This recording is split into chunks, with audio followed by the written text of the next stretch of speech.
ബഹുമാനപ്പെട്ട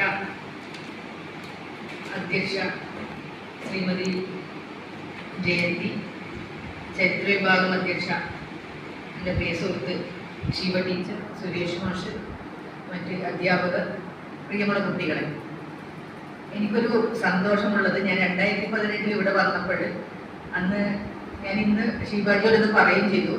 ഞങ്ങളൊരു 5-6 മണി വരെ പരിപാടിയായിട്ടും പോകാതെ ഇരുന്ന് കുട്ടികൾ പങ്കെടുത്ത ഒരു വളരെ മനോഹരമായ സെമിനാറിനെ കുറിച്ചുള്ളൊരു ഓർമ്മ എനിക്കുണ്ട്. അപ്പം ഞാനത് പറയുകയും ചെയ്തു. സാധാരണ ഗവൺമെൻറ് കോളേജിലൊന്നും കുട്ടികൾ അങ്ങനെ സെമിനാറിന് ഇരിക്കില്ല, നമ്മൾ ഓടിച്ചിട്ട് പിടിച്ചിട്ടൊക്കെയാണ് ഇരുത്തുന്നത്. പക്ഷേ ചിറ്റൂർ കോളേജിൻ്റെ പ്രത്യേക കാലാവസ്ഥയിൽ കുട്ടികൾ വളരെ താല്പര്യത്തോടെ വൈകുന്നേരം 6 മണി വരെ ഇരിക്കുകയും കുട്ടികൾ അതിന് സംവദിക്കുകയും അവരുടെ ഫീഡ്ബാക്ക് ഒക്കെ പറയുന്നതൊക്കെ എനിക്ക് വലിയൊരു അനുഭവമായിരുന്നു. അതുകൊണ്ട് ഞാൻ 2018 വളരെ ചിറ്റൂരിനെ കുറിച്ചുള്ള എൻ്റെ സുഹൃത്തുക്കളെ കുറിച്ച് നല്ല ഓർമ്മകളുണ്ട്. അതോടൊപ്പം തന്നെ കുട്ടികളെ കുറിച്ചുള്ള നല്ല ഓർമ്മകളും കൊണ്ടാണ് ഞാനന്ന് മടങ്ങിയത്. ഇന്നും അതേ അനുഭവം തന്നെ ആയിരിക്കും എനിക്ക് ഉണ്ടാവുമെന്നാണ് ഞാൻ പ്രതീക്ഷിക്കുന്നത്. കാരണം ഒരു ക്ലാസ് മുറിയിൽ അല്ലെങ്കിൽ കുറേ സമയം ഇരിക്കാൻ എല്ലാവർക്കും മടിയാണ്. അത് നമ്മുടെ കൊറോണ കാലത്തിന് ശേഷം കുട്ടികളെ കൂടുതലായിട്ട് ബാധിച്ചിട്ടുണ്ട്. എങ്കിലും നമ്മൾ ഇന്ന് ഏറ്റവും കൂടുതൽ ചർച്ച ചെയ്യേണ്ട ഒരു വിഷയത്തെ കുറിച്ചാണ് ഞാൻ ഇന്ന് സംസാരിക്കാൻ ആഗ്രഹിക്കുന്നത്. നിങ്ങൾ ദാക്ഷായണി വേലായുധൻ എന്ന് കേട്ടിട്ടുണ്ടാവും. അവരെ നമ്മൾ ദളിത് എന്ന ഒരു പരിപ്രേക്ഷ്യത്തിൽ വെച്ചിട്ടല്ല നമ്മൾ ദാക്ഷായണി വേലായുധനെ വായിക്കേണ്ടത്. മറിച്ച് ഇന്ത്യൻ ഭരണഘടനാ നിർമ്മാണ സമിതിയിലെ കേരളത്തിൽ നിന്നുള്ള ഇന്ത്യയിൽ തന്നെ ഏറ്റവും പ്രായം കുറഞ്ഞ വനിത അവരായിരുന്നു. 389 അംഗ ഭരണഘടനാ കോൺസ്റ്റിറ്റ്യൂന്റ് അസംബ്ലി കേട്ടിട്ടുണ്ടാവല്ലോ. ഈ കോൺസ്റ്റിറ്റ്യൂന്റ് അസംബ്ലിയിലെ 15 വനിതാംഗങ്ങളിൽ നിന്നുള്ള ഒരാളായിരുന്നു അവർ ദളിത് വിഭാഗത്തിൽ പെടുന്നവരായിരുന്നു. പക്ഷെ ഇന്ന് ദാക്ഷായണി വേലായുധൻ എന്ന പേര് നമ്മൾ ഓർമ്മിക്കേണ്ട ഒരു കാലം അതിക്രമിച്ചിരിക്കുന്നു. കാരണം അന്ന് അത്രത്തോളം പ്രസക്തമായ കാര്യങ്ങളായിരുന്നു അന്നവർ അവിടെ ഈ ഭരണഘടനാ നിർമ്മാണ സഭയിൽ ചർച്ച ചെയ്തത്. അതായത് സ്ത്രീകളുടെ പ്രശ്നങ്ങൾ, ന്യൂനപക്ഷത്തിന്റെ പ്രശ്നങ്ങൾ, സംവരണവുമായി ബന്ധപ്പെട്ട പ്രശ്നങ്ങൾ, ജനാധിപത്യവുമായി ബന്ധപ്പെട്ട പ്രശ്നങ്ങൾ, നിരവധിയായ പ്രശ്നങ്ങൾ എന്നവർ ഇവിടെ ചർച്ച ചെയ്തിരുന്നു.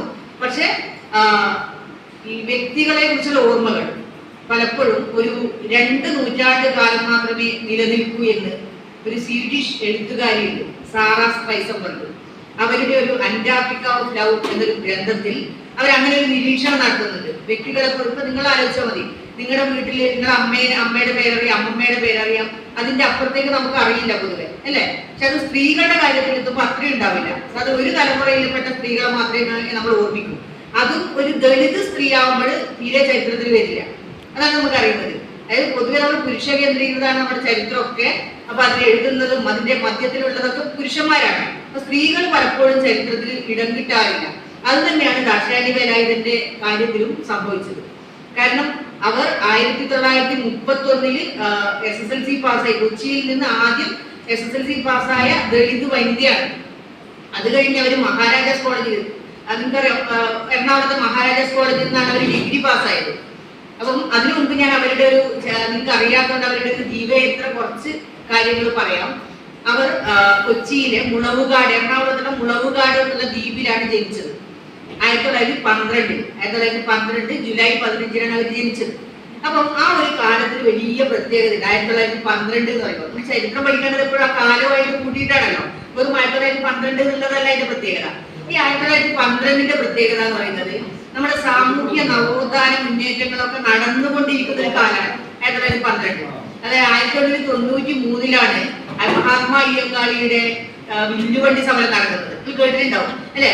അധികം വലിയ വില്ലുവണ്ടിയൊക്കെ എടുത്ത് തലപ്പാവൊക്കെ കെട്ടി വലിയ രാജകീയ വേഷമൊക്കെ ധരിച്ചിട്ട് അവർക്ക് നിഷിദ്ധമായ അധസ്ഥിത വിഭാഗങ്ങൾക്ക് നിഷിദ്ധമായ റോഡിലൂടെ പൊതുനിരത്തിലൂടെ വില്ലുവണ്ടി ഓടിച്ചു പോവുകയാണ്. അപ്പൊ വലിയൊരു മുന്നേറ്റമാണ് നടത്തുന്നത്. അപ്പൊ വില്ലുവണ്ടി യാത്ര നടത്തിയതിലൂടെ അയ്യങ്കാളി നമ്മളോട് പറഞ്ഞതെന്ന് വെച്ചാല് ഈ റോഡ് എന്ന് പറഞ്ഞാൽ ദളിതർക്ക് മാത്രമുള്ളതല്ല, ഇത് എല്ലാവർക്കും വേണ്ടിയിട്ടുള്ളതാണ്. അപ്പൊ ഇതൊരു പൊതു എന്നൊരു കാഴ്ചപ്പാടാണ് അയ്യങ്കാളി മുന്നോട്ട് വെക്കുന്നത്. അതാണ് അത് നായന്മാർക്കാണോ അല്ലെങ്കിൽ ദളിതർക്കാണോ ആ തരത്തിലല്ല അയ്യങ്കാളി പറയുന്നത്.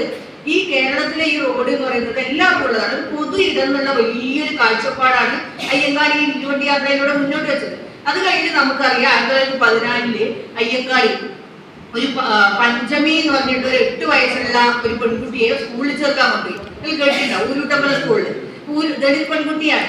അപ്പം ഈ ദളിത് പെൺകുട്ടിയെ സ്കൂളിൽ കൊണ്ടുപോയി ചേർക്കാൻ കൊണ്ടുപോയപ്പോൾ അവിടുത്തെ അധ്യാപകർ സമ്മതിച്ചില്ല. പക്ഷെ അധികം നിർബന്ധപൂർവ്വം ചേർപ്പാണ്. നിയമമുണ്ട്, എല്ലാവരെയും പ്രവേശിപ്പിക്കാത്ത നിയമമുണ്ട്. പക്ഷെ സവർണർ അതിനെ അനുവദിക്കുന്നില്ല. പക്ഷെ അയ്യങ്കാലാവുന്ന വകവെക്കാതെ ഈ പെൺകുട്ടി അവിടെ കൊണ്ട് ചേർപ്പാണ്. 8 വയസ്സുള്ള പഞ്ചമിയെ കൊണ്ടുവന്ന് ചേർത്തു. പക്ഷെ അന്ന് തന്നെ സവർണർ എന്താ ചെയ്തത്? ആ സ്കൂള് കത്തിച്ചു കളഞ്ഞു. ഉരുണ്ടമ്മ സ്കൂള് കത്തിച്ചു കളയാണ് ചെയ്യുന്നത്. അങ്ങനെ അയ്യങ്കാല ഒരു വിദ്യാഭ്യാസ പണിമുടക്ക് പ്രഖ്യാപിക്കുകയാണ്. വിദ്യാഭ്യാസ പണിമുടക്ക് നമ്മുടെ ചരിത്രത്തിൽ എന്താ കാർഷിക പണിമുടക്ക് എന്ന് പറയും. കാർഷിക പണിമുടക്ക് എന്ന് പറഞ്ഞാൽ ഞങ്ങളുടെ കുട്ടികളെ നിങ്ങളുടെ സ്കൂളിൽ ചേർത്ത് പഠിപ്പിക്കാൻ അനുവദിക്കുന്നില്ലെങ്കിൽ നിങ്ങളുടെ പാഠങ്ങളിൽ ഞങ്ങൾ പണിക്ക് വരില്ല, നിങ്ങളുടെ പാഠങ്ങളിൽ ഞങ്ങൾ മുട്ടിപ്പുല്ല് മുളപ്പിക്കുന്നതാണ് അയ്യങ്കാളി പ്രഖ്യാപിക്കുന്നത്. വലിയ പ്രഖ്യാപനമാട്ടോ. എന്തുകൊണ്ടാണ് ഇത് വരുന്നതെന്ന് വെച്ചാൽ പുലേരാണ് അല്ലെങ്കിൽ അധസ്ഥിത വിഭാഗക്കാരാണ് കർഷക തൊഴിലാളികൾ. അപ്പൊ അവർ പണിയെടുക്കുന്നില്ല, അവർ പണിമുടക്ക് പ്രഖ്യാപിക്കുകയാണ്. അങ്ങനെയാണ് ഇവരുടെ അധസ്ഥിത വിഭാഗത്തിൽപ്പെട്ട കുട്ടികൾക്ക് സ്കൂളിന്റെ വാതിലുകൾ തുറന്നു കൊടുക്കുന്നത് അല്ലെ. അങ്ങനെ അയ്യങ്കാലി എവിടെ സ്കൂൾ തുടങ്ങുവാണ്. അതിന്റെ വലിയ ചരിത്രം ഞാൻ അതിനെ കൊണ്ടാണ് പോകുന്നത്. അപ്പൊ നിങ്ങൾ ആലോചിച്ച് നോക്കിയാൽ എന്തുകൊണ്ടായിരിക്കും അയ്യങ്കാളി പഞ്ചമി എന്നുള്ള 8 വയസ്സുള്ള പെൺകുട്ടിയാണ് സ്കൂളിൽ ചേർക്കുന്നത് അല്ലെ, ആൺകുട്ടിയല്ല സ്കൂളിൽ ചേർക്കുന്നത്. എന്തുകൊണ്ടായിരിക്കും? ആ കാലത്ത് പെൺവിദ്യാഭ്യാസം തന്നെ ഒരു സംഭവം ഉണ്ടോ അല്ലെ. നമ്മൾ സാധാരണ ഈ ഓച്ചന്തുമേനോന്റെ ഇന്ദുലേഖ പഠിക്കുന്നുണ്ട് അല്ലെ, അവൾ ഇംഗ്ലീഷൊക്കെ പഠിക്കുന്നുണ്ട്. അവൾ സ്കൂളിൽ പോയിട്ടാണ് പഠിക്കുന്നത്. അവൾ വലിയ തറവാട്ടിൽ പറഞ്ഞവളാണ്, പണം ഉണ്ട്. ഇപ്പൊ അവൾ വീട്ടിലിരുന്നിട്ടാണ് പഠിക്കുന്നത്. വീട്ടിലിരുന്ന് ട്യൂഷൻ മാഷ എത്തിയിട്ടാണ് പഠിക്കുന്നത്. എല്ലാവർക്കും പറ്റുക. അപ്പൊ ദളിത് വിഭാഗത്തിൽപ്പെട്ട ആളുകൾക്ക് സാധ്യമാണോ? അപ്പൊ അതിനെ കുറിച്ച് വേറെ ഇതുണ്ട്. 1876 ഒരു രസസുന്ദരി ദേവി എന്നൊരു ബംഗാളി എഴുത്തുകാരിയുണ്ട് ജീവിച്ചിരുന്നത്. അപ്പം അവരുടെ ഒരു ആത്മകഥയുണ്ട്, എന്റെ ജീവിതം എന്നൊരു ആത്മകഥയുണ്ട്. അത് മലയാളത്തിലൊക്കെ വിവർത്തനം വന്നിട്ടുണ്ട്. ബംഗാളിയിലെ ഒരു ആത്മകഥയാണ്. ഈ ആത്മകഥയുടെ പ്രത്യേകത പറഞ്ഞാൽ ഒരു സ്ത്രീയുടെ, ഇന്ത്യയിൽ എഴുതപ്പെട്ട ഒരു സ്ത്രീയുടെ ആദ്യത്തെ ആത്മകഥയായിട്ടാണ് 1876 ഈ പുസ്തകം കണക്കാക്കുന്നത്. ഈ പുസ്തകത്തിൽ പറയുന്നതെന്ന് വെച്ചാല് ഒരു പെൺകുട്ടി എങ്ങനെയാണ് അക്ഷരം പഠിച്ചത്. കാരണം അക്ഷരം പഠിക്കുന്ന ആരും കണ്ടുകൂടാ, കുറ്റമല്ലേ, പെൺകുട്ടികൾ പഠിക്കാൻ പാടില്ല. അപ്പൊ ഈ രസസുന്ദരി ദേവി വീടിന്ന് ആര് കാണാണ്ടാണ് അക്ഷരങ്ങൾ പഠിക്കുന്നത്. അത് പഠിച്ചു കഴിഞ്ഞിട്ട് അവൾ ആരും കാണാതെയാണ് എഴുതുന്നത്. ആരെ കണ്ടാൽ കുറ്റമല്ലേ അല്ലെ. അപ്പൊ അങ്ങനെയുള്ള ഒരു കാലത്ത് നിന്നാണ് അയ്യങ്കാളി പഞ്ചമി എന്നുള്ള പെൺകുട്ടിക്ക് വിദ്യാഭ്യാസം വലിയൊരു സന്ദേശം കേട്ടോ മഹാത്മാ അയ്യങ്കാളി ലോകത്തിനോട് പറയാൻ ശ്രമിച്ചത്. അപ്പൊ ഇതൊക്കെ നടന്നുകൊണ്ടിരിക്കുന്ന ഒരു കാലത്താണ് ദാക്ഷായണി വേലായുധൻ ജനിക്കുന്നത്. പിന്നെ ആ കാലത്ത് വേറൊരു പ്രത്യേകതയും കൂടി ഉണ്ടായി എന്ന് വെച്ചാൽ 1913 ഈ അവിടെ തന്നെ ദാക്ഷായണി വേലായുധൻ ജനിച്ച ആ പ്രദേശത്ത് തന്നെ ഒരു സമ്മേളനം നടക്കുന്നത്. അധസ്ഥിത വിഭാഗങ്ങളുടെ ഒരു സമ്മേളനം, ചരിത്ര പ്രസിദ്ധമായ സമ്മേളനം നടക്കുവാണ്. ആ സമ്മേളനത്തിന്റെ പേര് കായൽ സമ്മേളനം എന്നാണ്. നിങ്ങൾ കേട്ടിട്ടുണ്ടാവുമല്ലോ. ഈ കായൽ സമ്മേളനത്തിന്റെ പ്രത്യേകത എന്താണെന്ന് വെച്ചാല് ഈ കൊച്ചിയിലൊക്കെ കുറച്ച് അധസ്ഥിത വിഭാഗത്തിൽപ്പെട്ട ചില ആളുകൾ അവർക്കൊരു സമ്മേളനം നടത്തണം, ഒരു യോഗം നടത്തണം. അപ്പൊ അവരതിന്റെ സ്ഥലം അന്വേഷിച്ചു പോവാണ്. അപ്പൊ അവിടെ എറണാകുളത്തുള്ള ഒരു കോളേജ് ഉണ്ട്, സെയിന്റ് ആൽബർട്ട്സ് കോളേജ്. ആ കോളേജിൽ പെർമിഷൻ ചോദിക്കുകയാണ്. അപ്പൊ അവിടെ ഈ അധസ്ഥിത വിഭാഗങ്ങളുടെ ഒരു വലിയ സാമൂഹ്യ പരിഷ്കർത്താവായിട്ട് അന്ന് ഉയർന്നു വന്നുകൊണ്ടിരിക്കുന്ന ഒരാളാണ് പണ്ഡിറ്റ് KP കറുപ്പൻ. അദ്ദേഹമാണ് ഇതിന് പെർമിഷൻ, അനുവാദം ചോദിക്കുന്നത്. പക്ഷെ ഗവൺമെന്റ് സമ്മതിക്കുന്നില്ല. അപ്പൊ അവരതിലൊരു മറുപടിയായിട്ട് പറഞ്ഞതെന്ന് വെച്ചാല് ഈ അധസ്ഥിത വിഭാഗങ്ങൾ ഇങ്ങനെ സമ്മേളനമൊക്കെ വിളിച്ചു കൂട്ടിയാല് ഇനി പാടത്ത് പണിക്ക് ആളെ കിട്ടൂല. അതുകൊണ്ട് നിങ്ങൾ സമ്മേളനം വിളിക്കണ്ട, നിങ്ങൾ പാടത്ത് പണിയെടുത്താൽ മതി എന്നാണ് ഇവരോട് പറയുന്നത്. അപ്പൊ അങ്ങനെ എന്ത് ചെയ്യുന്ന വെച്ചാല് അപ്പൊ ഇവര് വേറെ ആളുകളോടും കൊച്ചി മഹാരാജാവിനോടൊക്കെ സമ്മേളനത്തിൽ ഒരു സ്ഥലം ആവശ്യപ്പെടുവാണ്. അപ്പം ആരും ഇവർക്ക് സ്ഥലം കൊടുക്കുന്നില്ല. അത് കരയില് അധസ്ഥിതർക്ക് നടക്കാൻ പാടില്ലല്ലോ, പൊതുവഴിയിൽ നടക്കാൻ പാടുണ്ടോ? ഇത് 1913 കാര്യമായിട്ടാണ് ഞാൻ പറയുന്നത്. അപ്പൊ ഇവരെന്ത് ചെയ്യുന്നത് വെച്ചാല് അവിടുത്തെ കായലില് ഒരു വള്ളമൊക്കെ, കട്ടമരങ്ങളും വള്ളമൊക്കെ കൂട്ടിക്കെട്ടിയിട്ട്, വള്ളം അറിയാതെ നിൽക്ക്, ഈ വള്ളമൊക്കെ കൂട്ടിക്കെട്ടിയിട്ട് ഒരു സമ്മേളന സ്ഥലം ഉണ്ടാക്കണം, കായലിനകത്ത് ഉണ്ടാവുകയാണ്. എന്നിട്ട് അവിടെയാണ് ഈ സമ്മേളനം ചേർന്നത്.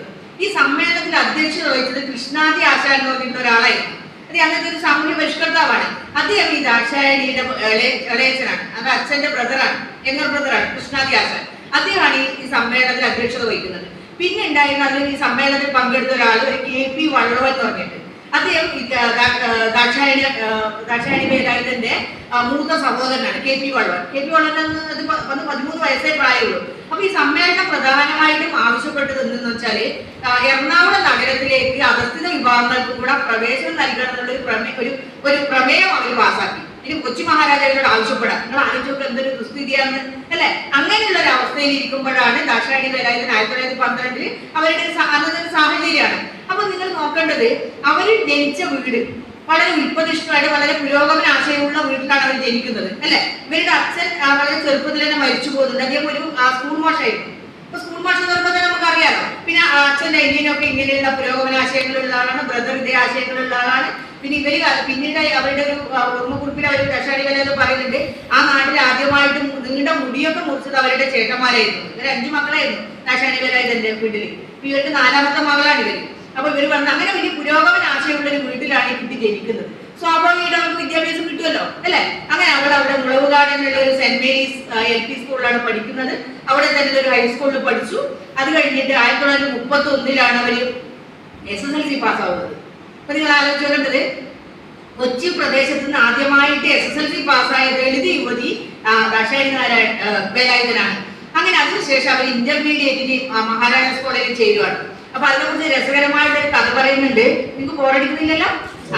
രസകരമായ കഥ പറയുന്നതെന്ന് വെച്ചാല്, ഇങ്ങനെ ഒരു ദളിത് പെൺകുട്ടി, ഒരു പുലയ പെൺകുട്ടി ഇങ്ങനെ കോളേജിൽ ചേരാൻ വരുന്നത് പത്രക്കാർ അറിയാണ്. 1931 അപ്പൊ കുറെ പത്രക്കാർ ഇവരെ കാണാൻ വേണ്ടി മഹാരാജാസ് കോളേജിന്റെ ഗേറ്റിന് കാത്തിരിക്കുവാണ്. അപ്പം ദാക്ഷായണി വേലായുധൻ ഇവരെ കാണുന്നുണ്ട്. പക്ഷെ അവരൊന്നും മിണ്ടാണ്ട് കോളേജിന്റെ അകത്തേക്ക് ക്യാമ്പസിലേക്ക് പോയി. അവര് അതിനുശേഷം അവർ ലാബിലേക്ക് പോയി. അപ്പൊ ഈ പത്രക്കാർക്ക് ഇവരെ തിരിച്ചറിയാൻ പറ്റിയില്ല. എന്തുകൊണ്ടായിരിക്കും തിരിച്ചറിയാൻ പറ്റാത്തത് നിങ്ങൾക്ക് മനസ്സിലാവുന്നുണ്ടോ?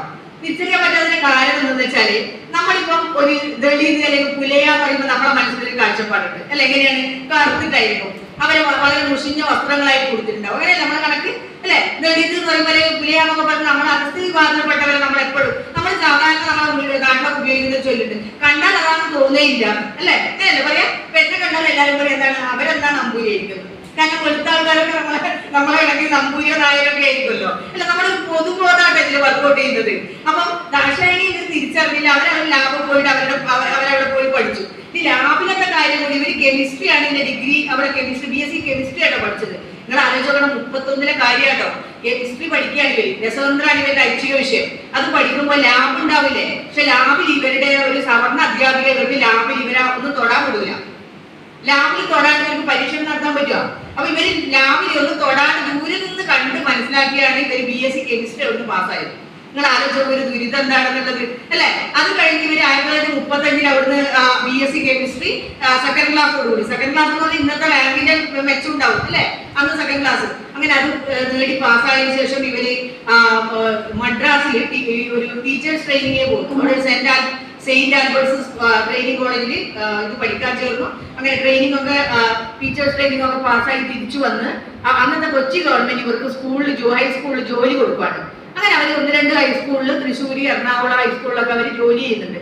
അപ്പോഴൊക്കെ അവരനുഭവിച്ചിരിക്കുന്ന ഈ ഒരു ജാതി വിവേചനത്തിനെ കുറിച്ച് ഇവർ പറയുന്നുണ്ട്. ഇവര് തൃശ്ശൂര് അവരൊരു പെരിക്കോട്ടുകര എന്ന സ്കൂളിലാണ് പഠിപ്പിച്ചത് ആദ്യം. അപ്പൊ അവര് പറയുന്നുണ്ട്, അവരെ സഹായിക്കാൻ വേണ്ടി ഒരു പട്ടിക വർഗത്തിൽപ്പെട്ട ഒരു പെൺകുട്ടി ഉണ്ടായിരുന്നു പഠിക്കൊക്കെ സഹായിക്കാൻ. അപ്പൊ ഇവര് പക്ഷെ ആ വീട്ടിലെ കിണറ്റിൽ ഇവർക്ക് 2 പേർക്കും വെള്ളം പോരാൻ പാടില്ല.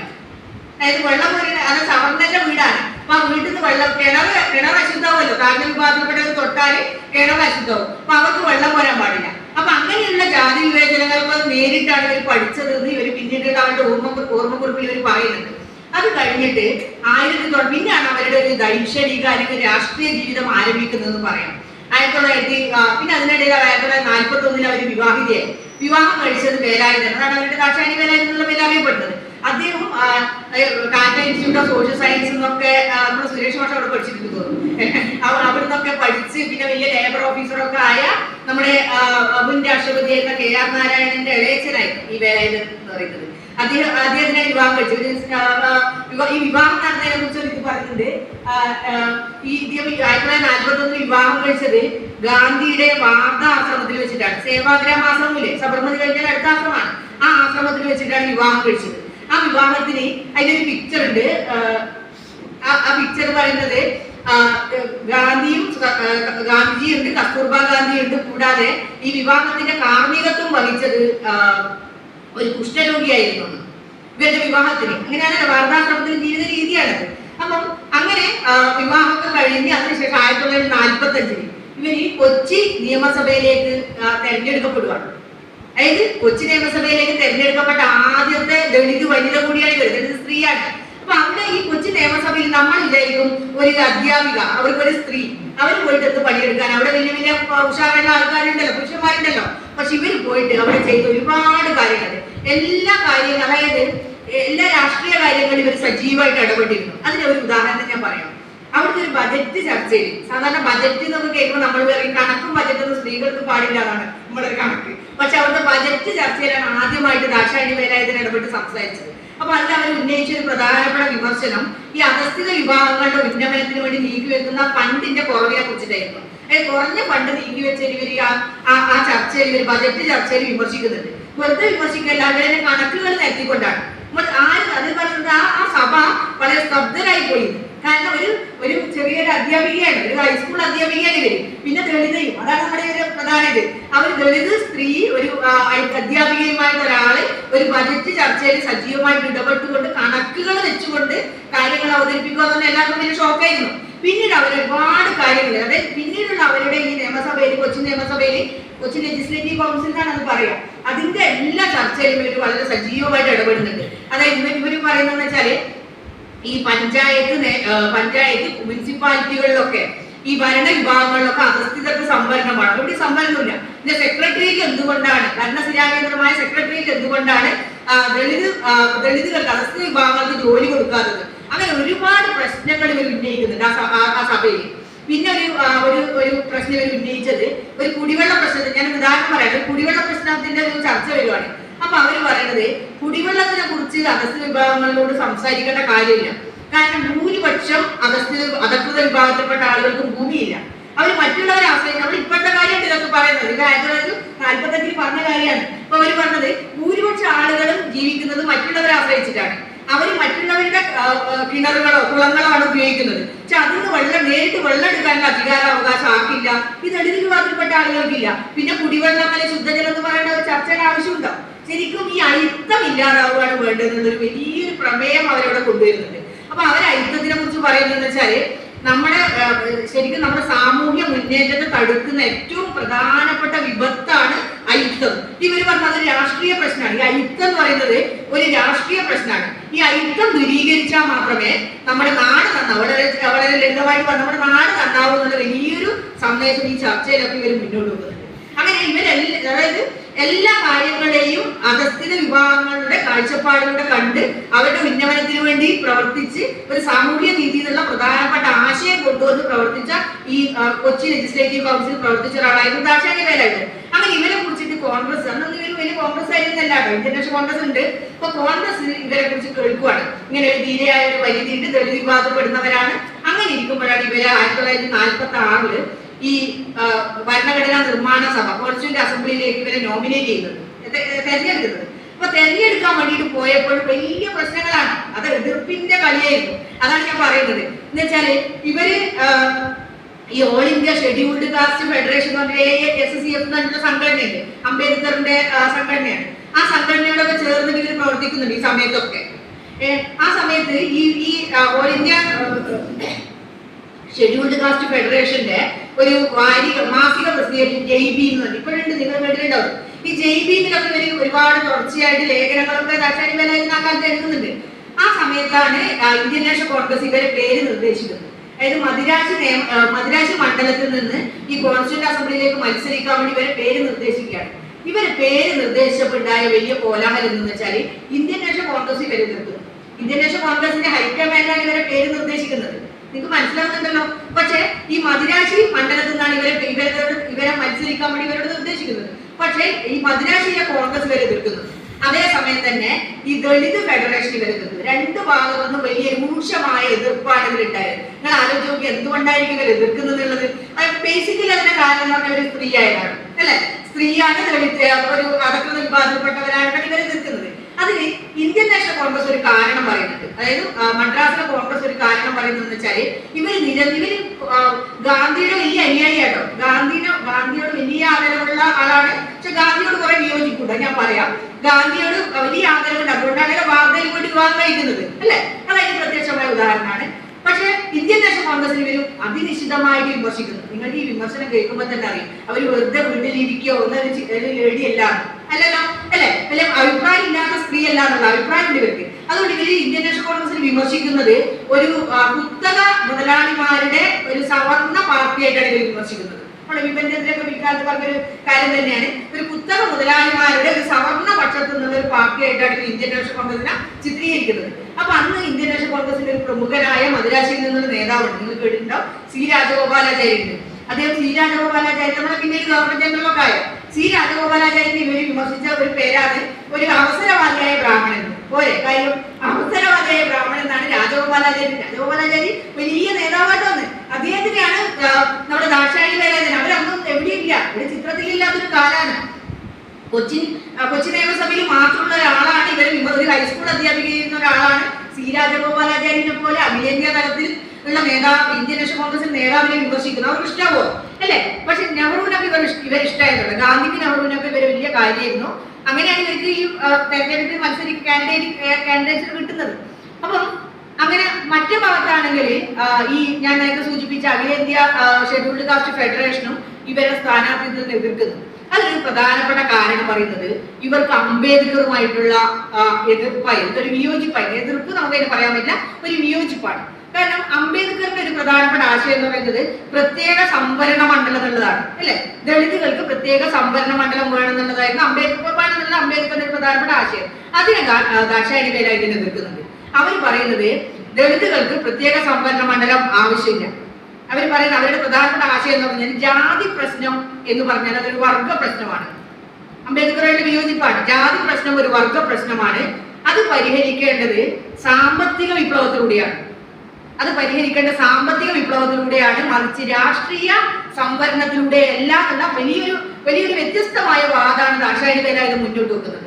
ഞാൻ ആ വാദത്തിന്റെ തെറ്റും ശരിയല്ലാണ് ഞാൻ പറയാൻ ശ്രമിക്കുന്നത്. എനിക്ക് ആ വാദത്തിനോട് യോജിപ്പില്ല. എങ്കിലും അവർ ഇത്രയും വലിയ വിഷണാശാലികളായ നേതാക്കന്മാരെ വിമർശിക്കാൻ, വസ്തുതകളുടെ അടിസ്ഥാനത്തിൽ വിമർശിക്കാനുള്ള ആർജവം കാണിച്ച നേതാവായിരുന്നു, ആർജവം കാണിച്ച ഒരു സ്ത്രീ ആയിരുന്നു ദാക്ഷായണി വേലായുധൻ എന്നുള്ളതാണ് അതിന്റെ പ്രസക്തി.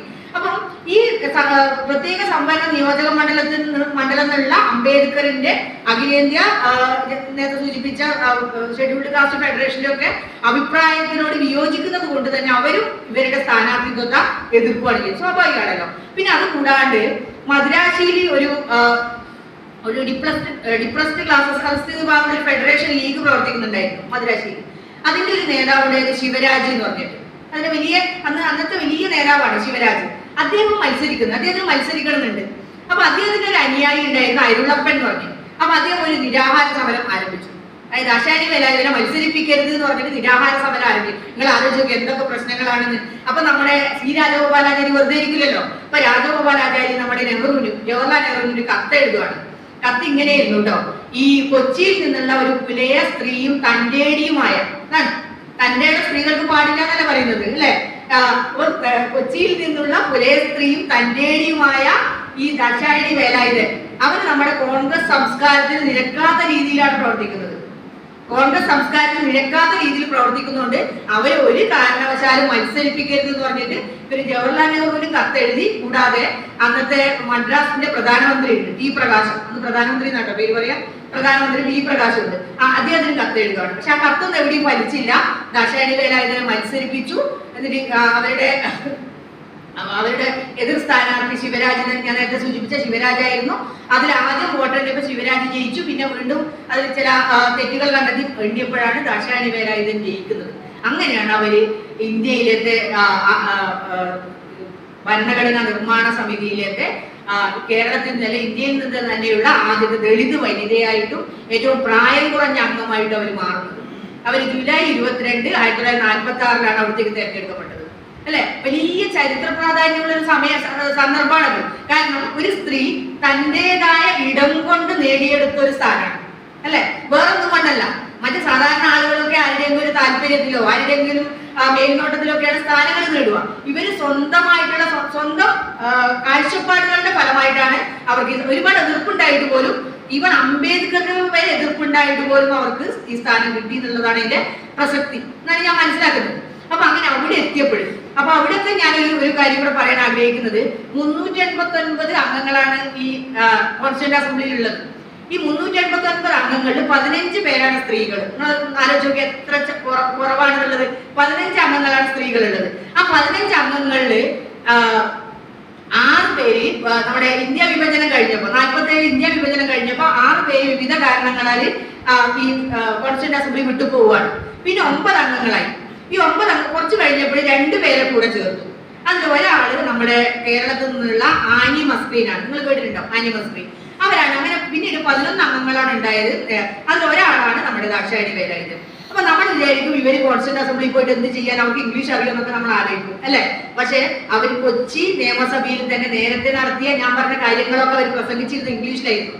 അവർ ആദ്യത്തെ പ്രസംഗം നടത്തിയപ്പോൾ ഈ സഭ ഞെട്ടിത്തെറിച്ചു പോയി എന്ന് പറഞ്ഞില്ലേ, അതിനൊരു പ്രധാനപ്പെട്ട കാരണം അവർ ഇംഗ്ലീഷ് കൂടിയായിരുന്നു. സാധാരണ നമ്മൾ എന്താ ആലോചിക്കുക, ദളിതരൊക്കെ അല്ലെങ്കിൽ താഴ്ന്ന വിഭാഗത്തിൽപ്പെട്ടവർക്ക് ഇംഗ്ലീഷ് അറിയില്ല. നമ്മുടെ ഒരു പൊതുബോധം അങ്ങനെയാണല്ലോ പ്രവർത്തിക്കുക അല്ലെ. അവരുടെ ശരീരം ഇങ്ങനെയായിരിക്കും, അവരുടെ ഭാഷ ഇങ്ങനെയായിരിക്കും, അങ്ങനെയൊക്കെയാണ് നമ്മൾ വിചാരിക്കുക. പക്ഷെ എല്ലാവരും ഞെട്ടിച്ചുകൊണ്ടാണ് അവർ ഇംഗ്ലീഷിലാണ് അവിടെ പ്രസംഗിച്ചത്. ആ പ്രസംഗ പാഠവും കൊണ്ടാണ് ഇവർ ഇവിടെ സംസാരിക്കുന്നത്, കോൺസ്റ്റിറ്റ്യൂന്റ് അസംബ്ലിയിൽ സംസാരിക്കുന്നത്. ആ കോൺസ്റ്റിറ്റ്യൂന്റ് അസംബ്ലിയുടെ ഒരു സ്ട്രക്ചർ കൂടെ പറയണമെന്നുണ്ട്.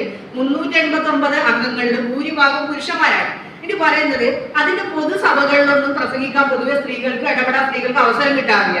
പക്ഷെ അതിൽ ഒരുപാട് കമ്മിറ്റികളുണ്ട്. ആ കമ്മിറ്റികളിലാണ് പൊതുവെ സ്ത്രീകൾ സംസാരിച്ചിട്ടുള്ളത്, അവരുടെ ശബ്ദം കേൾപ്പിച്ചിട്ടുള്ളത്. അതിനെക്കുറിച്ച് ഒരു നിരീക്ഷണം പറയുന്നത് വെച്ചാൽ ഈ പുരുഷ ആൺ ശബ്ദങ്ങളുടെ ഇടയിൽ പലപ്പോഴും സ്ത്രീകളുടെ ശബ്ദങ്ങൾ മുങ്ങിപ്പോവാറാണ് പതിവ്.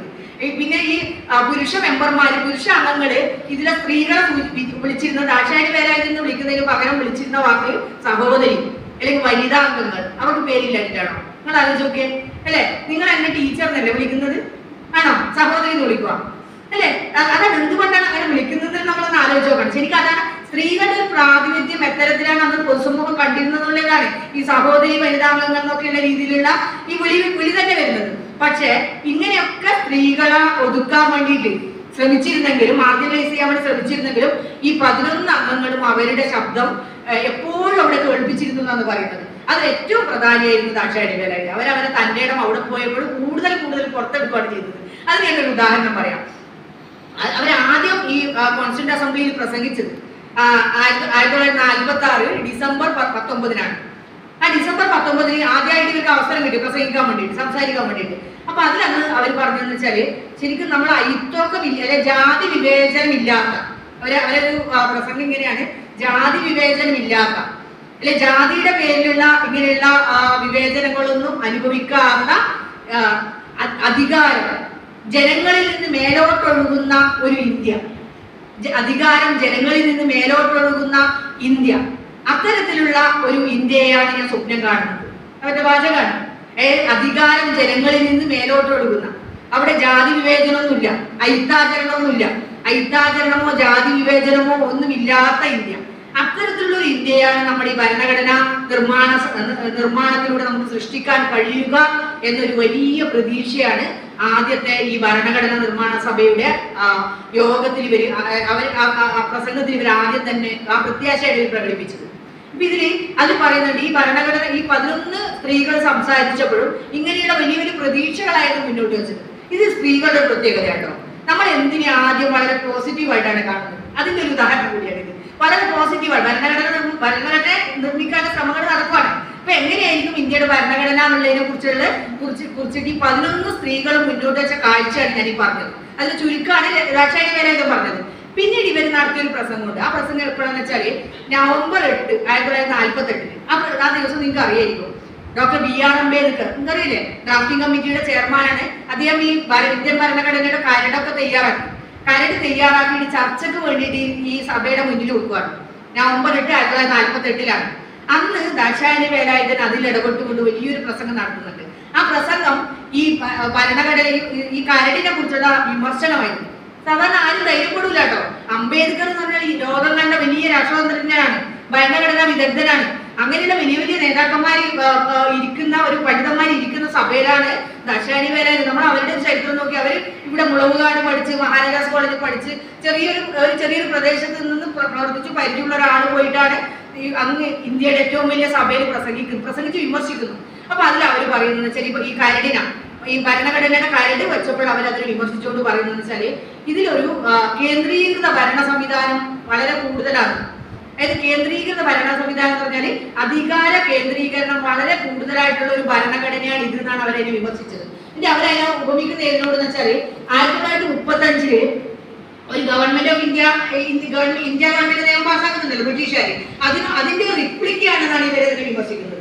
അതായത് ഇപ്പൊ അംബേദ്കർ മുന്നോട്ട് വെച്ച ഈ കരട്, ഇന്ത്യൻ ഭരണഘടനയുടെ കരടിന്റെ ഈ ഒരു ക്ലോസ് വെച്ചിട്ട്, അതായത് ഭരണവ്യവസ്ഥയുടെ കേന്ദ്രീകരണം കൊണ്ട് അത് അതിന്റെ റിപ്ലിക്ക പോലെ ആയിപ്പോയി എന്ന് അവർ വിമർശിക്കുന്നു. അവരുടെ വിമർശനം എത്ര കറക്റ്റ് ആണെന്ന് നമ്മൾ ഇന്നത്തെ അവസ്ഥ നോക്കി നമുക്ക് മനസ്സിലാവും കേട്ടോ. ശരിക്കും ഒരു കേന്ദ്രീകൃത ജനാധിപത്യത്തിന് പകരം ഒരു കേന്ദ്രീകൃത ഭരണ വ്യവസ്ഥയാണ് ഇപ്പോഴും ഇന്ത്യയിലുള്ളത്. അതുകൊണ്ടാണ് ഇപ്പൊ ഒരുപാട് നമ്മുടെ മുഗൾ കാലഘട്ടം മുഴുവൻ നമ്മുടെ സിലബസ് നിന്നൊക്കെ ഒഴിവാക്കാൻ പറ്റുന്നത് എന്തുകൊണ്ടാണ്? ഇങ്ങനെയുള്ള ഒരു കേന്ദ്രീകൃത ജനാധിപത്യം ഇല്ലാതുകൊണ്ടാണ്. കേന്ദ്രീകൃത ഭരണ വ്യവസ്ഥ അധികാരം ഏറ്റവും കൂടുതൽ കേന്ദ്രീകരിക്കുന്നതുകൊണ്ടാണ് ഇത് പറ്റുന്നത്. അത് അന്ന് 1948 ദാക്ഷായണി വേലായുധൻ തിരിച്ചറിഞ്ഞു എന്നുള്ളതാണ് അവർ ദീർഘദർശിത്വം. നിങ്ങൾക്ക് മനസ്സിലാവുന്നുണ്ടല്ലോ. അന്നത്തെ ഡിസ്കഷനിൽ ചർച്ചയിൽ അവർ വേറൊരു വിമർശനം കൂടെ മുന്നോട്ട് വെക്കുന്നുണ്ട്. ആ വിമർശനം എത്രയും പ്രസക്തമാണ്. അതെന്താണെന്ന് വെച്ചാല് ഗവർണർമാരെ സംസ്ഥാനങ്ങളിൽ ഗവർണർമാരെ നിയമിക്കുന്നു. നമുക്ക് ഗവർണർ ഉണ്ടല്ലോ.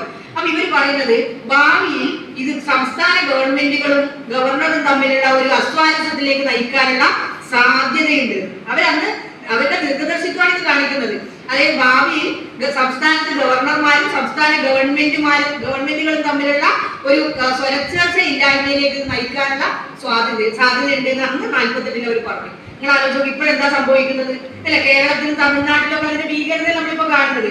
ഇത് അവരതിനകത്ത് ഉദാഹരണം പറയുന്നുണ്ട്. അവർ പറയുന്നത് ഇപ്പൊ കേന്ദ്രത്തിൽ ഇന്ത്യൻ നാഷണൽ കോൺഗ്രസ് ആണ് ഭരിക്കുന്നത് എങ്കിൽ അവർ നിയമിക്കുന്ന ഗവർണർ അവർ സംസ്ഥാനങ്ങളിൽ ഒരു സോഷ്യലിസ്റ്റ് ഗവൺമെന്റാണ് സംസ്ഥാനങ്ങളിൽ ഉണ്ടെങ്കിൽ ആ സോഷ്യലിസ്റ്റ് ഗവൺമെന്റും ഇന്ത്യൻ നാഷണൽ കോൺഗ്രസിന്റെ ഗവർണറും തമ്മിലുള്ള ഒരു അഭിപ്രായ ഭിന്നത ഉണ്ടാകും. അത് ഭരണത്തെ തന്നെ ബാധിക്കുന്നവരെന്ന് മുന്നറിയിപ്പ് വന്നിട്ടുണ്ട്. നിങ്ങൾ ആലോചിച്ച് നോക്കിയത് സ്ത്രീയാണ്. നമ്മുടെ കണ്ടിട്ട് സ്ത്രീകൾക്ക് ദീർഘദർശിത്വമൊന്നും ഇല്ല കേട്ടോ അല്ലെ? അവരപ്പൊ കണ്ടത് ഇങ്ങനെ പഠിക്കുന്ന ഒരാളായിട്ടാണ് നമ്മൾ പറയാം. പക്ഷെ അതൊന്നല്ല. ഈ 389 അംഗ കൗൺസിലിൽ ഇത്തരം കാര്യങ്ങൾ ഭാവിയിൽ ഇന്ത്യയിൽ സംഭവിക്കാൻ പോകുന്ന കേന്ദ്രീകൃതമായ അധികാരത്തിനെ കുറിച്ചിട്ട് മുന്നറിയിപ്പ് നൽകിയത് ദാക്ഷായണി വേലായുധനാണ്. പക്ഷെ നമ്മൾ അവരെ കുറിച്ച് കുട്ടികളൊന്നും അവരെ കുറിച്ച് കേൾക്കുന്നേയില്ല അല്ലെ? ദാക്ഷായണി വേലായുധൻ എന്നുള്ള പേര് നമ്മൾ പൊതുവെ എവിടെയും കേൾക്കുന്നില്ല. പിന്നെ അതായത് ഇങ്ങനെ നിരന്തരമായ വിമർശനങ്ങൾ ഇവർ മുന്നോട്ട് വെക്കുന്നുണ്ട്. അത് ഞാൻ ഒരു വിമർശനം കൂടെ പറയാം. അംബേദ്കറെ ഞാൻ നേരത്തെ പ്രത്യേക നിയോജക മണ്ഡലത്തിൽ വിമർശിച്ചു എന്ന് പറഞ്ഞില്ലേ? അതുകൂടാതെ 1946 ഈ ക്യാബിനറ്റ് മിഷൻ പദ്ധതി വന്നപ്പോൾ അംബേദ്കർ അതിനെ അനുകൂലിക്കുന്നുണ്ട്. അപ്പൊ അംബേദ്കർ അന്ന് വിൻസ്റ്റൺ ചർച്ചിൽ ബ്രിട്ടീഷ് പ്രധാനമന്ത്രിയാണ്, കേട്ടിട്ടുണ്ടോ? അപ്പം അദ്ദേഹത്തിനോട് ഒരു ആവശ്യം ഉന്നയിക്കുന്നതെന്ന് വെച്ചാല് ഇന്ത്യയിലെ അയിത്തത്തിനെ കുറിച്ചിട്ട് നിങ്ങൾ ബ്രിട്ടീഷ് പാർലമെന്റിൽ ഒരു പ്രശ്നമായിട്ട് ഉന്നയിക്കണം. ഇന്ത്യയിലെ അയിത്തം ഒരു വലിയ പ്രശ്നമായിട്ട് നിങ്ങൾ ബ്രിട്ടീഷ് പാർലമെന്റിൽ ഉന്നയിക്കണം എന്നൊരു ആവശ്യം അംബേദ്കർ വിൻസ്റ്റൺ ചർച്ചിലിനോട് മുന്നോട്ട് വെക്കുന്നുണ്ട്.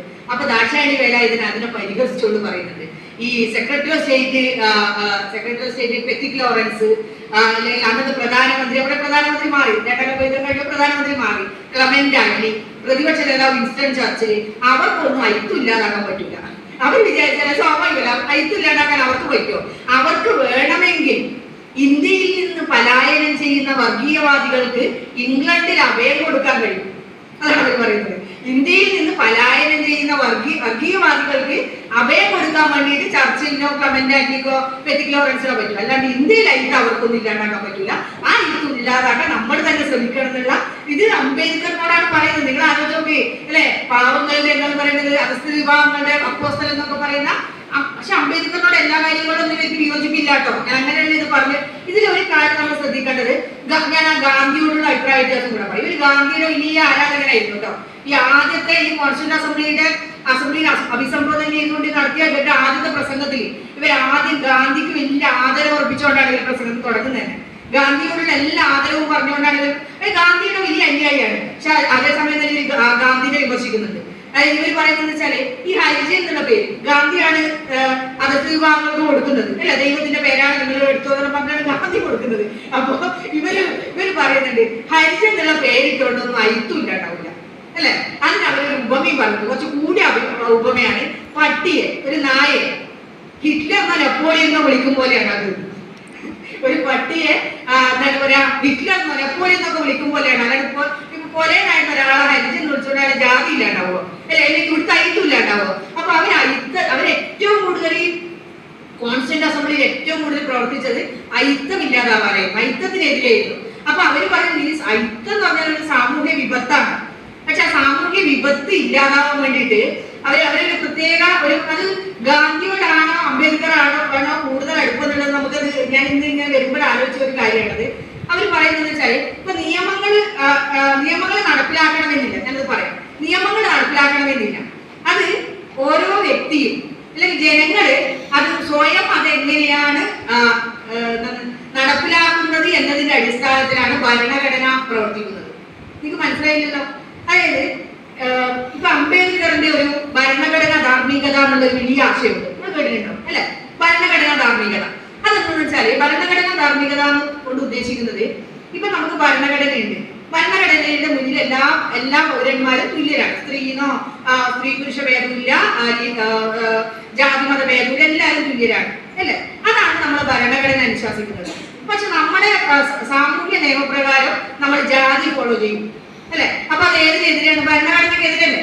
ആണല്ലോ. നമ്മുടെ ജാതി ശരിക്കും ഭരണഘടനയ്ക്ക്, ജാതിയുടെ അടിസ്ഥാന തത്വം എന്ന് പറഞ്ഞ സമത്വമാണ്, എല്ലാവരും തുല്യത എന്നുള്ളതാണ് അതിന്റെ അടിസ്ഥാന തത്വം.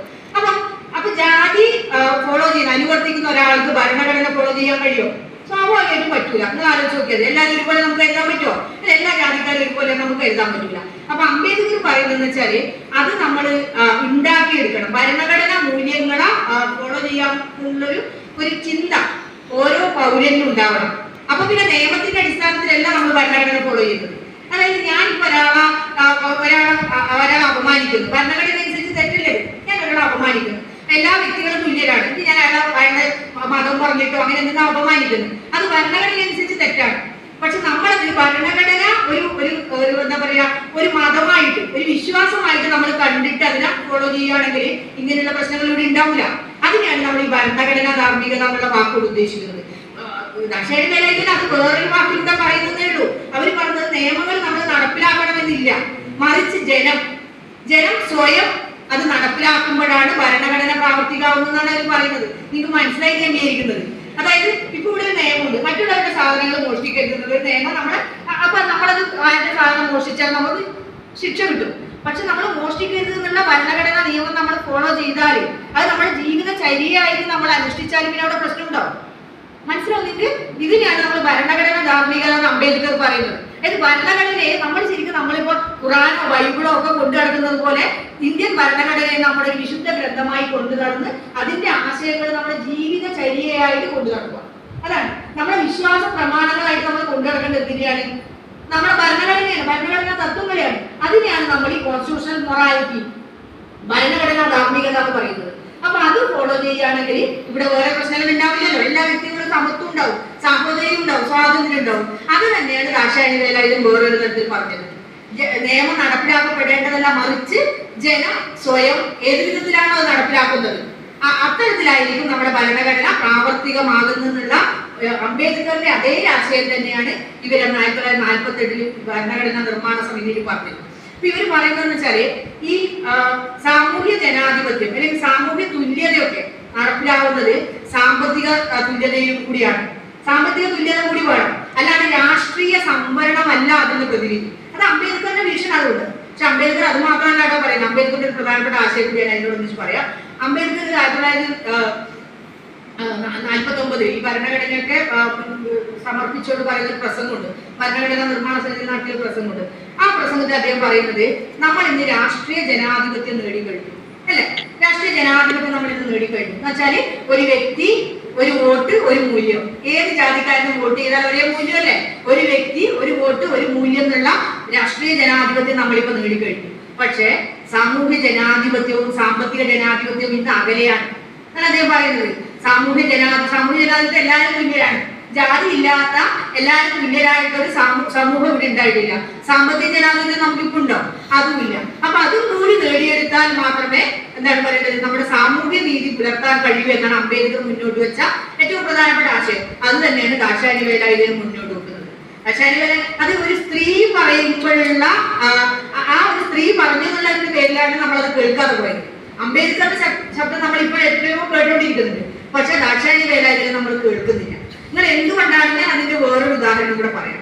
ഇപ്പം ഈ ഭരണഘടനാ നിർമ്മാണ സഭ 1950 വരെയായിരുന്നു അല്ല, പിന്നെ റിപ്പബ്ലിക് ആവുന്നത് വരെ. പിന്നെ അത് കഴിഞ്ഞതിന് ശേഷം അവിടെ ഒരു താൽക്കാലിക പാർലമെന്റ് നിലവിൽ വന്നു 1952 വരെ.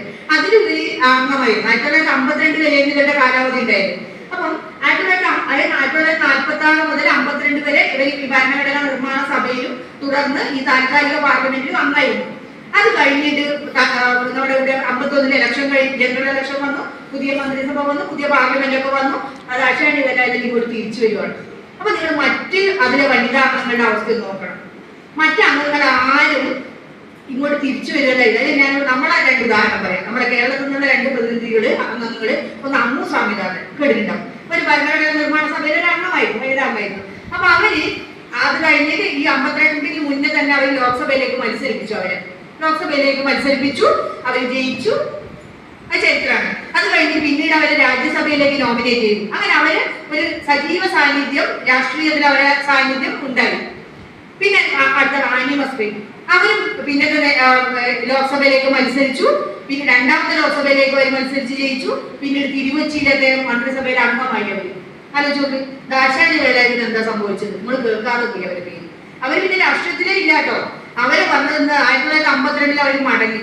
അവരുടെ ഞാൻ നേരത്തെ സൂചിപ്പിച്ച അവരുടെ ഭർത്താവ് ശ്രീ വേലായുധനും അവരും ഈ താൽക്കാലിക പാർലമെന്റിൽ അംഗമായിരുന്നു. അങ്ങനെ ഇന്ത്യയിലെ ദമ്പതികളായ ആദ്യത്തെ ദളിത് ദമ്പതികളായിരുന്നു ഇന്ത്യൻ പാർലമെന്റിൽ. അപ്പം ഇവർ രണ്ടുപേരും മടങ്ങി വരുവാണ്. ഇവർക്ക് പിന്നെ യാതൊരു രാഷ്ട്രീയത്തിൽ യാതൊരു സ്ഥാനം അവർക്ക് കൊടുക്കുന്നില്ല. അങ്ങനെ ദാക്ഷായണി വേലായുധൻ മടങ്ങി വന്നിട്ട് നമ്മളെയൊക്കെ അമ്പരപ്പിച്ചൊരു കാര്യമാണ്. അവർ LIC-യിലെ ഉദ്യോഗസ്ഥയെ ആലോചിച്ചു. നമുക്ക് സാധാരണ ആർക്കും പറ്റാവുന്ന പോലെ അവര് LIC-യിലെ ഉദ്യോഗസ്ഥയെ. പിന്നെ കുറെ കാലം LIC-യിൽ അവർ പ്രവർത്തിച്ചു. അതിനുശേഷം 1971 ഒരു ചരിത്രമാണ്. എത്രയോ കാലത്തിന് ശേഷം 1971 അടൂർ ലോക്സഭയിലെ ഒരു ഇടക്കാല തെരഞ്ഞെടുപ്പ് നടന്നപ്പോൾ 71 നമ്മുടെ അടിയന്തരാവസ്ഥയ്ക്ക് തൊട്ട് മുമ്പേ. അപ്പൊ ഇന്ദിരാ കോൺഗ്രസിന്റെ എതിരാളിയായിട്ട് അവർ മത്സരിച്ചു. അവർക്ക് വളരെ കുറഞ്ഞ വോട്ടേ കിട്ടി. 3450 വോട്ട് കിട്ടി. 4ാം സ്ഥാനത്താണ് അവർ നിന്നത്. അവർ ചരിത്രമാണ്. അത് കഴിഞ്ഞ് പിന്നെ അവർ 1977 ഡൽഹിയിലാണ് പിന്നെ അവർ താമസിച്ചത്. 1977 അവർ ഡൽഹിയിൽ സ്ത്രീകൾക്കും കുട്ടികൾക്കുമായിട്ട് ഒരു സംഘടന ഉണ്ടാക്കി. ഒരു മഹിളാ ജാഗരണി പരിഷത്ത് എന്ന് പറഞ്ഞിട്ട് സ്ത്രീകളുടെയും കുട്ടികളുടെ അവകാശങ്ങൾക്ക് വേണ്ടിയിട്ട് അവിടെ ചേരിയിലുണ്ട്. ഡൽഹിയിലെ ചേരികളിൽ താമസിക്കുന്ന സ്ത്രീകളുടെയും കുട്ടികളുടെയും അവകാശങ്ങൾക്ക് വേണ്ടിയിട്ട് ഒരു സംഘടന ഉണ്ടാക്കി കുറച്ചു കാലം പ്രവർത്തിച്ചു. പിന്നെ അങ്ങനെ കുറച്ച് മാസികകളിലൊക്കെ അവർ എഴുതി. 1978 ജൂലൈ 20 അവര് മരിച്ചു. ഇതാണ് ദാക്ഷായണി വേലായുധന്റെ ചരിത്രം. നമ്മൾ ആലോചിച്ച് നോക്കിയേ, ഇന്ത്യൻ ഭരണഘടനാ നിർമ്മാണ സമിതിയിലെ അംഗമായിരുന്ന അവർക്കും എല്ലാം 1ാം സ്ഥാനമാണ് അല്ല. എല്ലാ ചരിത്രം നോക്കിയാൽ എല്ലാവർക്കും 1ാം സ്ഥാനം നേടിയ ഒരു സ്ത്രീ പിന്നീട് ചരിത്രത്തിൽ എവിടെയും വരുന്നില്ല. എന്തുകൊണ്ടാണ് നിങ്ങൾ അതൊന്നും ആലോചിച്ചത്? എന്തുകൊണ്ടാണ് ദാക്ഷായണി വേലായുധനെ തീരുക? ഇപ്പൊ ഈ അടുത്ത കാലത്ത് 2019 കേരള നിയമസഭയിൽ അവരുടെ പേരിൽ ഒരു അവാർഡ്, ദാക്ഷായണി വേലായുധൻ അവാർഡ് ഏർപ്പെടുത്തിയിട്ടുണ്ട്. ഈ അധസ്ഥിത വിഭാഗങ്ങൾക്ക് വേണ്ടി പ്രവർത്തിക്കുന്ന സ്ത്രീ ശാക്തീകരണത്തിന് വേണ്ടി പ്രവർത്തിക്കുന്ന ഒരു വനിതയ്ക്ക് നൽകാനായിട്ട് ഒരു അവാർഡ് ഏർപ്പെടുത്തി. എന്നാലാണ് മിക്കവരും ദാക്ഷായണി വേലായുധൻ എന്നുള്ള പേര് കേൾക്കുന്നത്. അതുവരെ നമ്മൾ ദാക്ഷായണി വേലായുധൻ എന്നുള്ള പേരെ കേൾക്കുന്നത് കേട്ടില്ല. നമ്മൾ അംബേദ്കറെ തന്നെ ഈ അടുത്ത കാലത്താണ് കേൾക്കാൻ തുടങ്ങിയത്. അതുവരെ നമ്മൾ ഗാന്ധി നെഹ്റു മാത്രമാണ് കേൾക്കുന്നത്. ഇപ്പൊ നെഹ്റു ഒക്കെ പുറകോട്ട് പോകാൻ തുടങ്ങി. നെഹ്റുവിനൊക്കെ അങ്ങ് മാറ്റി വെച്ചിട്ട് ഇതെന്തുകൊണ്ടാണ് എന്നുള്ളത് ആലോചിച്ചാല്, ഇത് രാഷ്ട്രീയത്തിൽ എന്തുകൊണ്ടാണ് ഇങ്ങനെ സംഭവിക്കുന്നത് ആലോചിച്ചാല്, ദാക്ഷായണി വേലായുധൻ ഒരു കാലത്ത് 1948 മുന്നറിയിപ്പ് നൽകിയ കേന്ദ്രീകൃത ഭരണവാഴ്ചയുടെ ഫലമാണിത് അല്ലെ. ഏതെങ്കിലും ഒരു അല്ല, അംബേദ്കർ ഒരു കാര്യം കൂടെ 49 പറയുന്നുണ്ട് കേട്ടോ. ആദ്യം ഭരണഘടനാ നിർമ്മാണ സമിതി അംബേദ്കർ വലിയ പ്രാസംഗികരായിരുന്നു, നിങ്ങൾ കേട്ടിട്ടുണ്ടാവും അല്ലെ. അപ്പം അംബേദ്കർ പറയുന്നുണ്ട്, ഇന്ത്യ നേരിടാൻ പോകുന്ന ഏറ്റവും വലിയ വിപത്ത് എന്ന് പറയുന്നത് ഇന്ത്യ ഭാവിയിൽ ഒരു ഹിന്ദു രാഷ്ട്രമായി തീരാനിടയുന്നതാണ്. ഇന്ത്യ നേരിടാൻ പോകുന്ന ഏറ്റവും വലിയ വിപത്ത് എന്ന് പറയുന്നത് ഇന്ത്യ ഭാവിയിൽ ഒരു ഹിന്ദു രാഷ്ട്രമായി തീരാനിടയുണ്ട് എന്നാണ്. അദ്ദേഹം ഒന്നും കൂടെ പറയുന്നുണ്ട്, രാഷ്ട്രീയ ഭൂരിപക്ഷം എന്നത് എപ്പോഴും മാറ്റപ്പെടാം. രാഷ്ട്രീയ കക്ഷി മാറുന്നതനുസരിച്ച് രാഷ്ട്രീയ ഭൂരിപക്ഷം മാറ്റപ്പെടാം. എന്നാൽ വർഗീയ ഭൂരിപക്ഷം, ഏതെങ്കിലും ഒരു മതം വർഗീയ ഭൂരിപക്ഷം നേടിയാൽ അതൊരിക്കലും മാറ്റപ്പെടില്ല. അതാണ് ഇന്ത്യയിൽ ഇന്ന് നടന്നുകൊണ്ടിരിക്കുന്നത്. അതുകൊണ്ട് തന്നെയാണ് ദാക്ഷായണി വേലായുധനെ പോലുള്ള ആളുകൾ ചരിത്രത്തിന്റെ പിന്നിലേക്ക് പോയിക്കൊണ്ടിരിക്കുന്നത്. അപ്പൊ ദാക്ഷായണി വേലായുധൻ പറഞ്ഞ അവരുടെ ദീർഘദർശിത്വമൊക്കെ നമ്മൾ കൂടുതൽ അതെ അവരുടെ ആശയങ്ങളൊക്കെ കൂടുതൽ ചർച്ച ചെയ്യേണ്ടതുണ്ട്. അത് നിങ്ങൾ കുട്ടികളാണ് മുൻകൈ എടുക്കേണ്ടത്. നിങ്ങൾ ഒന്നും കൂടി ആലോചിച്ച് നോക്കിയാൽ എന്തുകൊണ്ടാണ് ദാക്ഷായണി വേലായുധൻ ഇത്രയും ഒരു ചരിത്രത്തിൽ തന്നെ തമസ്കരിക്കപ്പെട്ടതെന്ന് ആലോചിക്കുമ്പോൾ അതിന്റെ പ്രധാനപ്പെട്ട കാരണം ഒരു സ്ത്രീയായിരുന്നു എന്നുള്ളതാണ്. അതാണ് അതിന്റെ ഏറ്റവും ബേസിക് ആയിട്ടുള്ള കാരണം. അവരൊരു സ്ത്രീയായിരുന്നു, അതും വെറും ഒരു സ്ത്രീയല്ല, ഒരു ദളിത് സ്ത്രീയായിരുന്നു എന്നതാണ്. ഈ ദളിത് സ്ത്രീ ആയതുകൊണ്ടാണ് അവരെ ഇത്രയും കാലം ചരിത്രത്തിൽ നിന്ന് തമസ്കരിക്കാൻ ബോധപൂർവമായ തമസ്കരണം നടന്നത്. അപ്പൊ നമ്മൾ ഇന്ന് ഇന്ത്യൻ ഭരണഘടനയുടെ എല്ലാ ഗുണാംശങ്ങളും നമ്മൾ അനുഭവിക്കുന്നുണ്ട്. അതുകൊണ്ടാണ് എനിക്ക് ഇവിടെ നിന്നിട്ട് സംസാരിക്കാൻ പറ്റുന്നത്. ഞാൻ ഈ അടുത്ത കാലത്ത് ഒരു തമാശ കണ്ടത്, പാലക്കാട് വിക്ടോറിയ കോളേജിൽ പണ്ടൊരു തീയ വിഭാഗത്തിൽ നിന്നുള്ള ഒരു പ്രിൻസിപ്പൽ വന്നപ്പോൾ അദ്ദേഹത്തിന് അവിടെ കസേര കൊടുത്തില്ല നിൽക്കാൻ വേണ്ടിട്ട്. കോളേജിലെ പ്രിൻസിപ്പലിന് കസേര കൊടുത്തില്ല എന്ന് ആലോചിച്ചൊക്കെ. 1947 48 തീയ വിഭാഗത്തിൽ നിന്നുള്ള ആദ്യമായിട്ട് ഒരാൾ പഠിച്ച് പ്രിൻസിപ്പലായിട്ട് വന്നപ്പോൾ അദ്ദേഹത്തിന് പ്രിൻസിപ്പൽ ആന്റെ കസേര കൊടുത്തില്ല, അദ്ദേഹത്തിന് ഒരു കുഞ്ഞു കസേര ഇട്ട് ഇരുത്തി എന്നാണ് ചരിത്രം. അപ്പൊ അതിൽ നിന്ന് മാറി നമുക്കൊക്കെ ഇവിടെ ഇരിക്കാനും സംസാരിക്കാനും ഒക്കെ സാധ്യമാവുന്നത് ഇന്ത്യൻ ഭരണഘടനയുടെ ബലം കൊണ്ട് മാത്രമാണ്. അല്ലെങ്കിൽ അംബേദ്കർ പറഞ്ഞ ഭരണഘടനാ മൂല്യങ്ങളെ നമ്മൾ ഉൾക്കൊള്ളുന്നത് കൊണ്ടാണ് നമുക്ക് ഇത്തരത്തിൽ ഇരുന്ന് സംസാരിക്കാനും ജനാധിപത്യം നിങ്ങൾക്ക് എഴുന്നേറ്റ് പോകാനൊക്കെ പറ്റുന്നത് അതുകൊണ്ടാണ് അല്ലെ, ഇടയ്ക്ക് എഴുന്നേറ്റ് പോകാം. അപ്പൊ അത്തരത്തിൽ ആ ഒരു ഭരണഘടനാ ധാർമ്മികതയെ മുറുക്കി പിടിച്ചുകൊണ്ട് ദാക്ഷായണി വേലായുധൻ മുന്നോട്ട് വെച്ച ആശയങ്ങളെ കുറിച്ച് നമ്മൾ നിരന്തരം ചർച്ച ചെയ്യേണ്ടിയിരിക്കുന്നു. അതിനുള്ള വേദിയാകട്ടെ നിങ്ങളുടെ സെമിനാറുകൾ, അതിനുള്ള ചിന്ത നിങ്ങളിൽ ഉണ്ടാകട്ടെ എന്ന് ആശംസിച്ചുകൊണ്ട് നിർത്തുന്നു. നന്ദി.